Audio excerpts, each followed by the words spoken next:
కన్నడ, తెలుగు, మలయాళం సినిమాలో చేసిన పాము నెమలి నృత్యాలు గగురుపాటును కల్పిస్తాయి. వీరిద్దరూ తమ జీవితాలను యేసు ప్రభువుకి అంకితం చేసుకొని ప్రపంచమంతటా సువార్తను ప్రకటించుతున్నారు. శ్రీ శౌరిబాబు గారు పరిశుద్ధ గ్రంథ మర్మాలను చారిత్రాత్మక ఆధారాలతోనూ భూగర్భ శాస్త్ర అంశాలతోనూ శాస్త్రీయ రుజువులతోనూ నిరూపిస్తారు. ఈయన ఇజ్రాయేలు దేశపు సహృదయ రాయబారిగా నియమింపబడి గత 27 సంవత్సరాలుగా బైబిల్ గ్రంథ చారిత్రక దేశాలలో పరిశోధనల నిమిత్తమై పర్యటిస్తుంది. హల్లెలూయా. ప్రేమైన సహోదరి సహోదరులారా, గడిచిన వర్తమానములో మనము యూదులు రోమన్లకు వ్యతిరేకంగా ఎలా తిరగబడుతున్నారో అన్న విషయాలు చూచాం. యెరూషలేము యొక్క నాశనము కోసము మన ప్రభు అయిన యేసుక్రీస్తు తన 3.5 సంవత్సరాల పరిచర్యలో అనేక సార్లు ఈ యెరూషలేము యొక్క దేవాలయం యొక్క నాశనం కోసము, పట్టణం యొక్క నాశనం కోసము చెప్పడం మనమున్నాం. ముఖ్యంగా మనము మత్తయి సువార్త 24వ అధ్యాయము 1-2 వచనాలు చూచినట్టయితే మన ప్రభు అయిన యేసుక్రీస్తు తన శిష్యులతో యెరూషలేము పట్టణానికి వచ్చినప్పుడు ఆ దేవాలయం ప్రాంతంలో ఆయన ప్రవేశించినప్పుడు శిష్యులు చూచి ఆశ్చర్యపడిపోయి మన ప్రభువును పిలిచి చెప్తారు, ప్రభువా, ఈ కట్టడము, ఈ రాళ్ళు ఎంత అందంగా సుందరంగా ఎంత బ్రహ్మాండంగా ఉన్నాయో చూడు ప్రభువా అంటారు. అంటే మన ప్రభువు వారిని చూచి, ఈ కట్టడాల్ని, ఈ రాళ్లను మీరు చూస్తున్నారే, ఇవి రాతి మీద రాయి నిలవకుండా పడద్రోయబడే కాలం వస్తుందని చెప్పి మన ప్రభువు ప్రవచనము చెప్తారు. ప్రేమైన సహోదరి సహోదరులారా, ఇప్పుడు కానీ ఎవరినైనా మన ఆంధ్రా నుంచి ఒక విలేజ్లో నుంచి తీసుకెళ్ళి న్యూయార్క్ మ్యాన్హాటన్ దగ్గర వదిలేస్తే ఆ బిల్డింగ్స్ని చూసి షాక్ అయిపోతాడు, ఇలాగ చూసి నడాల. అలానే దుబాయ్లోన బార్జల్ ఖలీఫా అని ప్రపంచానికి అతిపెద్ద బిల్డింగ్, అది 150 అంతస్తులు ఎత్తది. అక్కడికి తీసుకువెళ్ళి చూపిస్తే షాక్ అయిపోతాం. అక్కడ ఎవరైనా ఈ బిల్డింగ్ పడిపోద్ది అని ఒక మాట అంటే అక్కడ దుబాయ్ పోలీసులు తీసుకెళ్ళి జైలు వేసేస్తారు. ఇక్కడ యేసు ప్రభు అన్న మాటలు శిష్యులకి అందరికీ కూడా ఆశ్చర్యం కలిగించాయి. కారణం ఏంటంటే ఆ రోజుల్లో సొలొమోను వేసిన పునాదులు ఎలాంటి అంటే ఒక్కొక్క మార్బుల్ బ్లాక్ 40 అడుగుల పొడుగు, 18 అడుగుల వెడల్పు, 12 అడుగుల ఎత్తు, 100 టన్నులకు మీదనున్న ఒక్కొక్క బ్లాకు. అలాంటి బ్లాక్స్, అలాగే హేరోదు కూడా అలాంటి సైజు బ్లాకులతోటి ఈ దేవాలయాన్ని నిర్మించాడండి. మనం ఈరోజు యెరూషలేములో వేలింగ్ వాల్ దగ్గరికి వెళ్ళినప్పుడు అక్కడ ఏడ్పుల గోడ అంటారు, అదొక్కటే హేరోదు కట్టిన దేవాలయం యొక్క ఆ 2వ టెంపుల్, సెకండ్ టెంపుల్, ఆ వాల్ ఒకటే ఉంటుంది. అక్కడే యూదులు ప్రార్థన చేస్తారు ఏడ్చుకొని. అక్కడ రాబిన్సన్ ఆర్చ్ అని ఉంటుంది. ఆ రాబిన్సన్ అయినా అమెరికన్ ఆర్కియాలజిస్ట్ కనుగొన్నది. ఆ లోనకి వెళ్తే ఇజ్రాయేలీ ప్రభుత్వం గ్లాస్లోన అవి పెట్టి మనకు చూపిస్తుంది. ఎందుకంటే ఆ ఫౌండేషన్ సుమారు 70 అడుగుల లోతుకు వెళ్తుంది. ఆ టన్నల్లో నుంచి మనము చూడవచ్చు. ఆ ఆర్చ్కి వేసిన హ్యూజ్ బ్లాకులు చూసి మనకు మతిపోతాం. ఇలాంటి బ్లాకులతో కట్టబడిన ఆ యెరూషలేము దేవాలయము రాతి మీద రాయి నిలబడకుండా పడిపోతుందని మన ప్రభువు చెప్తున్న ప్రవచనం అందరికీ ఆశ్చర్యం వేస్తుంది. అయితే అక్షరాల అది నెరవేరిపోయింది. యూదులు ఎప్పుడైతే పన్నులు కట్టడం మానేస్తారు, ఎప్పుడైతే యూదులు పన్నులు కట్టడం మానేశారో, నీరో అప్పుడు రోమ్లో చక్రవర్తిగా ఉంటాడు. అప్పుడు నీరో వెస్పాసియాన్ అనే తన జనరల్ని పంపిస్తాడు. వెస్పాసియాన్ సుమారు 60,000 సైన్యముతో వస్తాడు. తరువాత సెల్సియస్ గ్లాయియస్ అనే చెప్పి సిరియాలో ఉన్న లిగెట్ దగ్గర సుమారు 23,000 మంది సైన్యం ఉంటుంది. ఆ సైన్యంతోటి యెరూషలేము ప్రాంతానికి ఆ గాయస్సు వస్తాడు, జనరల్. ఆ వచ్చినప్పుడు యూదులు ఏమంటే చేస్తారు, వారిని అడ్డగించి మెల్లిక వాడి బెన్యాన్ అనే ఒక ప్రాంతంలోన వారిని పట్టుకొని 6,000 మంది రోమన్ సైనికులను నిర్దాక్షిణ్యంగా చంపేస్తారు ఈ జూదులు. దానితో వెస్పాసియానికి నీరో చెప్తాడు ఎలాగైనా యెరూషలేమును ముట్టడి వేయమని. అయితే వెస్పాసియాను తన సైన్యముతోటి ఇప్పుడు సుమారు వెస్పాసియాని దగ్గర 80,000 మంది సైనికులు ఉన్నారు. వీరందరితో కూడా ప్రవేశించి యెరూషలేములో ప్రవేశించక ముందు సిజారియాలోన, అలాగే సెపోరి, ఇలాంటి గలిలయలో ఉన్న ప్రాంతాలన్నింటిలో కూడా విలేజ్ల మీద పడి పట్టణాల్లో పడి ధ్వంసం చేసేస్తారు రోమన్లు. మొదట దీనికి ముఖ్య కారణం ఏంటంటే జూదులు రోమన్లకి ట్యాక్సెస్ పే చేయడం మానేస్తారు. అంతేకాకుండా ఎలియాజార్ బెన్ యోహన్నాన్ అనే ఒక యాజకుడు కొడుకు ఏమంటే చేస్తాడు, అన్యుల కోసం యెరూషలేములో అర్పణలు అర్పించకూడదని స్టాప్ చేసేస్తాడు. అంటే జూదులు కానివారు కూడా యెరూషలేము దేవాలయంకి వచ్చి అర్పణలు మరొకరి కోసం అర్పించేవారు. అలాంటివి ఆపిగానే, అంటే ప్రతిరోజు సీజర్ కోసం అర్పణలు అర్పించేవారు అక్కడ, అది స్టాప్ చేయించేస్తాడు. అలానే ట్యాక్స్ పే చేయడం మానించేస్తారు.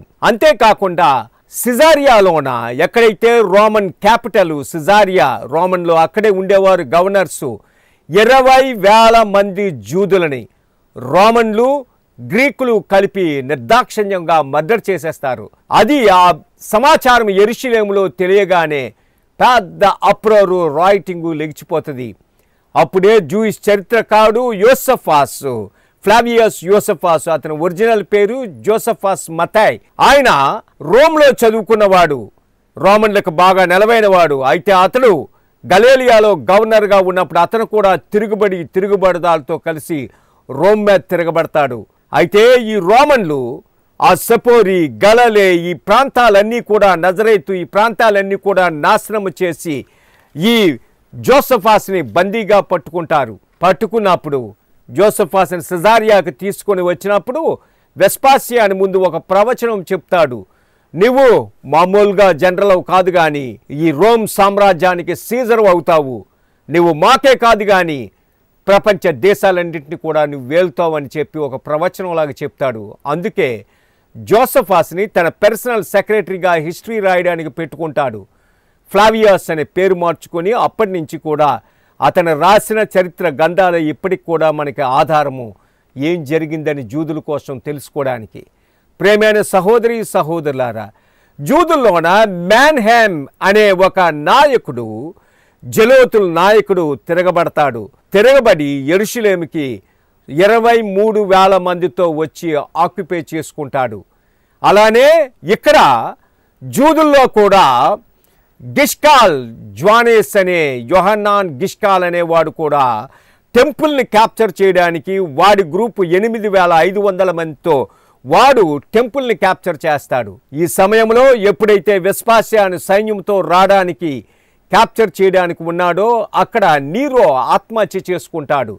నీరో ఆత్మహత్య చేసుకోగానే గిల్బో, తర్వాత ఓటో, తర్వాత వెట్టులియాస్ అనే ముగ్గురు వితిన్ 1 or 2 yearsలో అందరూ రకరకాల కారణాల వల్ల మరణిస్తారు. ఒక ఆయన ఆత్మహత్య చేసుకుంటాడు, ఒక ఆయన జర్మన్స్తో యుద్ధంలో ఓడిపోతాడు, ఒకడు చంపబడతాడు. ఇలాగా ఎప్పుడైతే అయిందో వెస్పాసియానికి తెలుసు ఇంకా మంచి ఛాన్సు రోమ్లో నేను సీజర్ కింద అవడానికని చెప్పి వెంటనే రోమ్ వెళ్తాడు.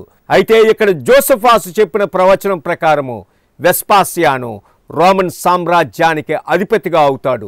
అయిన వెంటనే ఏంటంటే చేస్తాడు, తన కుమారుడు టైటస్ ఈజిప్ట్లో ఉంటాడు, టైటస్ని పంపించి యెరూషలేముని చుట్టుముట్టమని చెప్తాడు. టైటస్ మొత్తము 80,000 మంది సైనికులతో యెరూషలేముని చుట్టుముట్టడానికి మౌంట్ స్కోపస్ దగ్గర, అలాగే యెరూషలేము అవతల ఉన్న దమాస్కస్ రోడ్లోన ఆ ప్రాంతంలోన, అలాగే ఒలీవల కొండ మీద యెరికోలోన ఈ సైన్యాన్ని మొత్తం అంతా ఉంచి యెరూషలేముకి 9 నెలలు చుట్టుముట్టేస్తాడు. ఏ నీరు కానీ ఏ ఆహార పదార్థాలు కానీ లోనకు వెళ్ళనీయకుండా.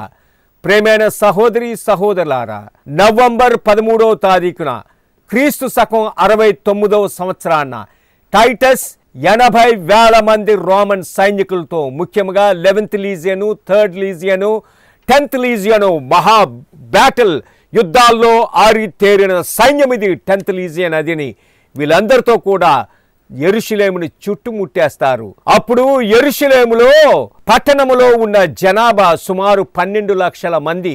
ఆ మొత్తము యెరూషలేము పట్టణం అంతా జనాభా సుమారు 35 లక్షల మంది. ఇలాంటి ప్రాంతంలోన ఎప్పుడైతే చుట్టుముట్టేసి నీరు ఆహారాన్ని లోనగా పంపించలేదో కొన్ని వారాల్లోన ప్రజలు భయంకరంగా చచ్చిపోవడం మొదలుపెట్టారు. తిండి లేక, ఆహారం లేక, నీరు లేక చచ్చిపోతుంటారు. ఈలోపు గిష్కాల్కిని మెనహెమ్ గ్రూపులకి, 2 గ్రూపులకి అంటే జలోతులు మ్యాన్హెమ్ వీళ్ళేంటంటే రోమన్లతో ఫైట్ చేయడానికి, ఈ గిష్కాల్ యోహన్నాన్ అన్నవాడు, జానెస్ గిష్కాల్ అన్నవాడు వీడు టెంపుల్ని కాపాడడానికి. అయితే వీళ్ళు ఈ 2 పార్టీలకి ఒకరికొకరు అంతర్జు మొదలుపెట్టింది. ఇక్కడ కూడా మన దేశంలో కూడా పొలిటికల్ పార్టీలు ఒకరికొకరు పడక, అలాగే కాంగ్రెస్, తెలుగుదేశం, అలాగే డిఎంకే, ఏఐడిఎంకే ఇలాంటి పార్టీలు చంపుకుంటారు పొలిటికల్ పార్టీస్ రైవల్స్ తోటి. అలాగా ఈ 2 పార్టీలు కూడా చంపుకోవడం మొదలుపెట్టారు.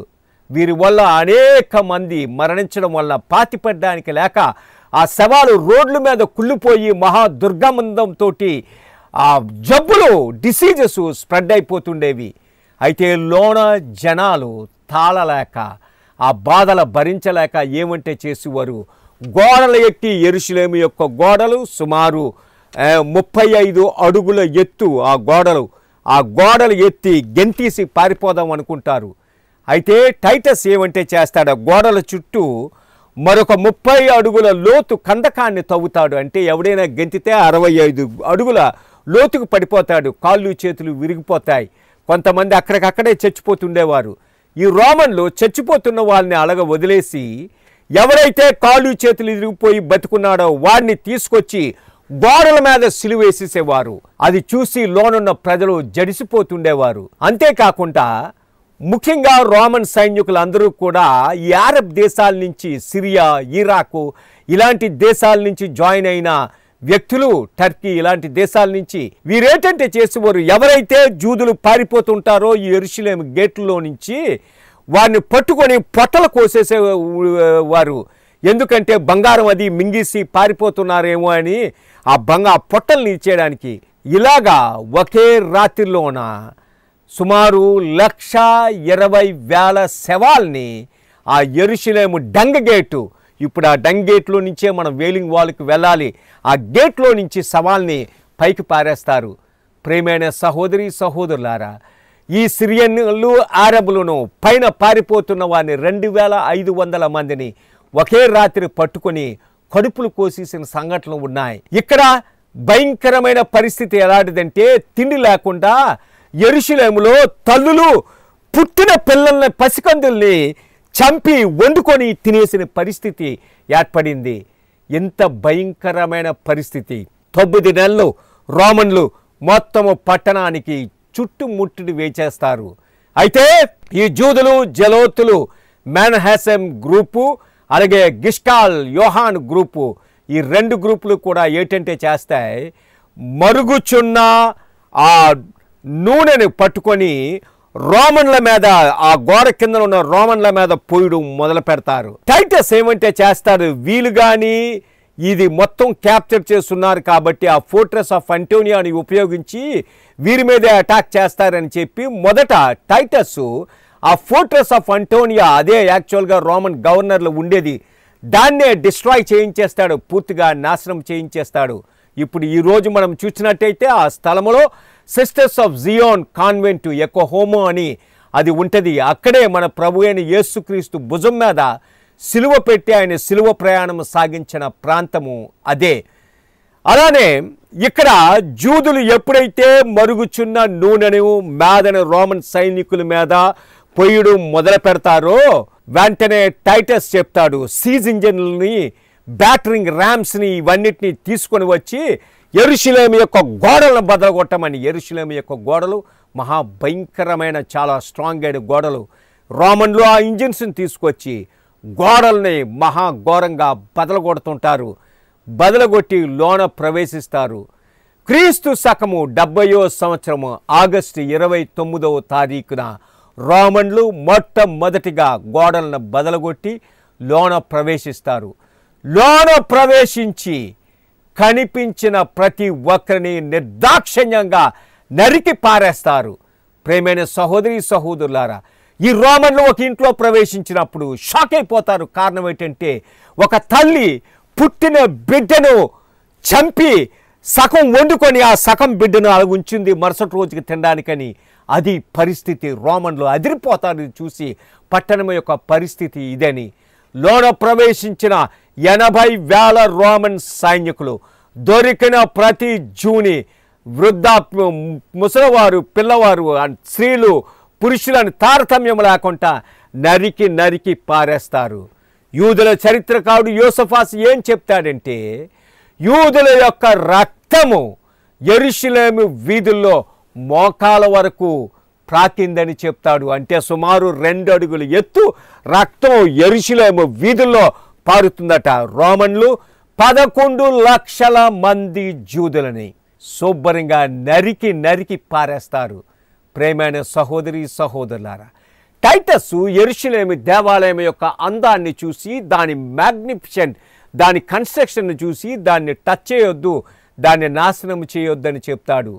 అయితే ఒక రోమన్ సైనికుడు దైవ ప్రారేపణ చేత మేబీ లోనికి వెళ్ళి అతి పరిశుద్ధ స్థలానికి ఆ సపరేట్ చేసిన ఆ తెరనికి, అదే మన ప్రభు అయిన యేసుక్రీస్తు మరణించినప్పుడు ఆ తెర అడ్డుగా చీలిపోతుంది.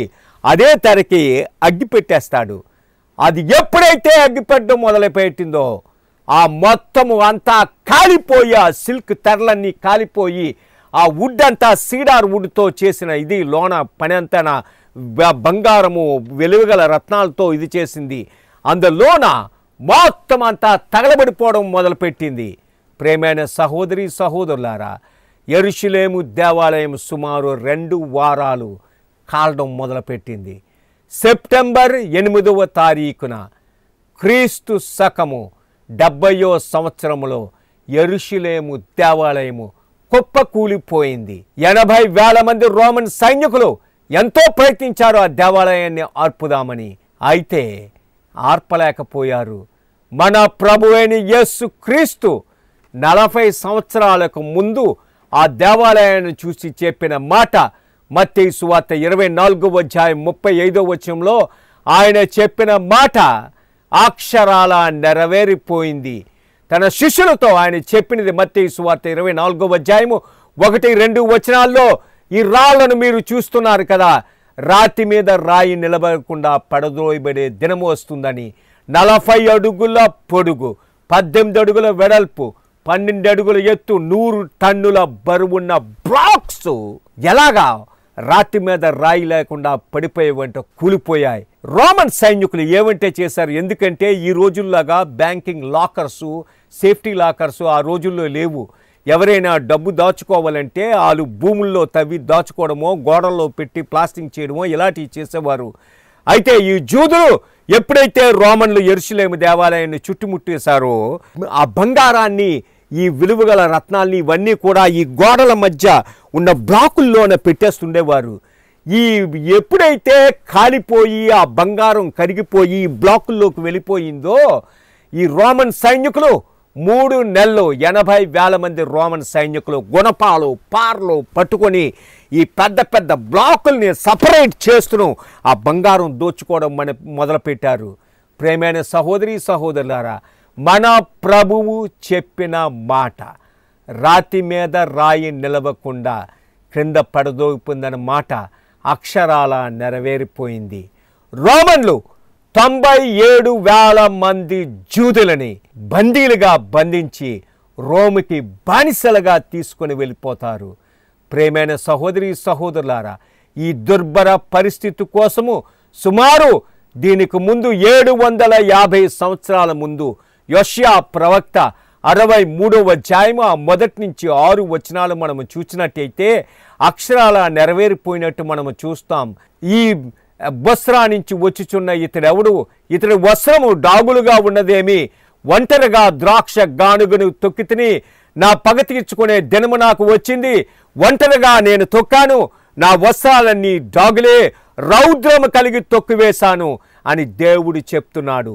అంతేకాకుండా యోషియా 1వ అధ్యాయము 19-20 వచనాలు మనము చూసినట్టయితే మన ప్రభువు చెప్పినది ఏంటంటే, మీరు సమ్మతించి నా మాట వినేలా భూమి యొక్క మంచి పదార్థాన్ని మీరు అనుభవిస్తారు, మీరు తిరగబడిన ఎడ్లా మీరు కత్తి చేత నశించిపోదురు, you will be devoured by the sword, mouth of the lord has spoken it. ఇదే యెహోవా వాక్ అంటది. ఈ మాట 3800 సార్లు పరిశుద్ధ గ్రంథంలో ఉంటుంది. దేవుని వాక్యం ప్రకారము అక్షరాల యూదులు తిరగబడినందుకు మొత్తం నాశనమైపోయారు. ప్రేమైన సహోదరి సహోదరులారా, మిగతా విషయాలు ఏం జరిగిందన్న విషయాలు రానున్న వారంలో చూద్దాం. మనమంతా తల ఉంచినట్టయితే ప్రార్థన చేసుకుందాం. పరిశుద్ధమైన తండ్రి, నీకే స్తోత్రం నాయన. ప్రభువా, మాలో నుంచి తిరుగుబాటుతనాన్ని తీసివేయని ఆయన, మాలో ఉన్న కఠిన హృదయాన్ని తీసివేసి మాంసపు హృదయాన్ని దయచేయని ఆయన, నీ పరిశుద్ధాత్మతో మమ్మల్ని నింపిన ఆయన, ఈ వర్తమానం వింటున్న ప్రతి ఒక్కరి మీద నీ ఆత్మను కుమ్మరించి తిరుగుబాటుతనాన్ని తీసివేసి నీ వాక్యం ప్రకారం జీవించే భాగ్యము దయచేయమని, వారిని దీవించి ఆశీర్వదించమని యేసు నామమున అడుగుచున్నాము తండ్రి. Amen, amen, amen. ప్రియమైన సహోదరి సహోదరులారా,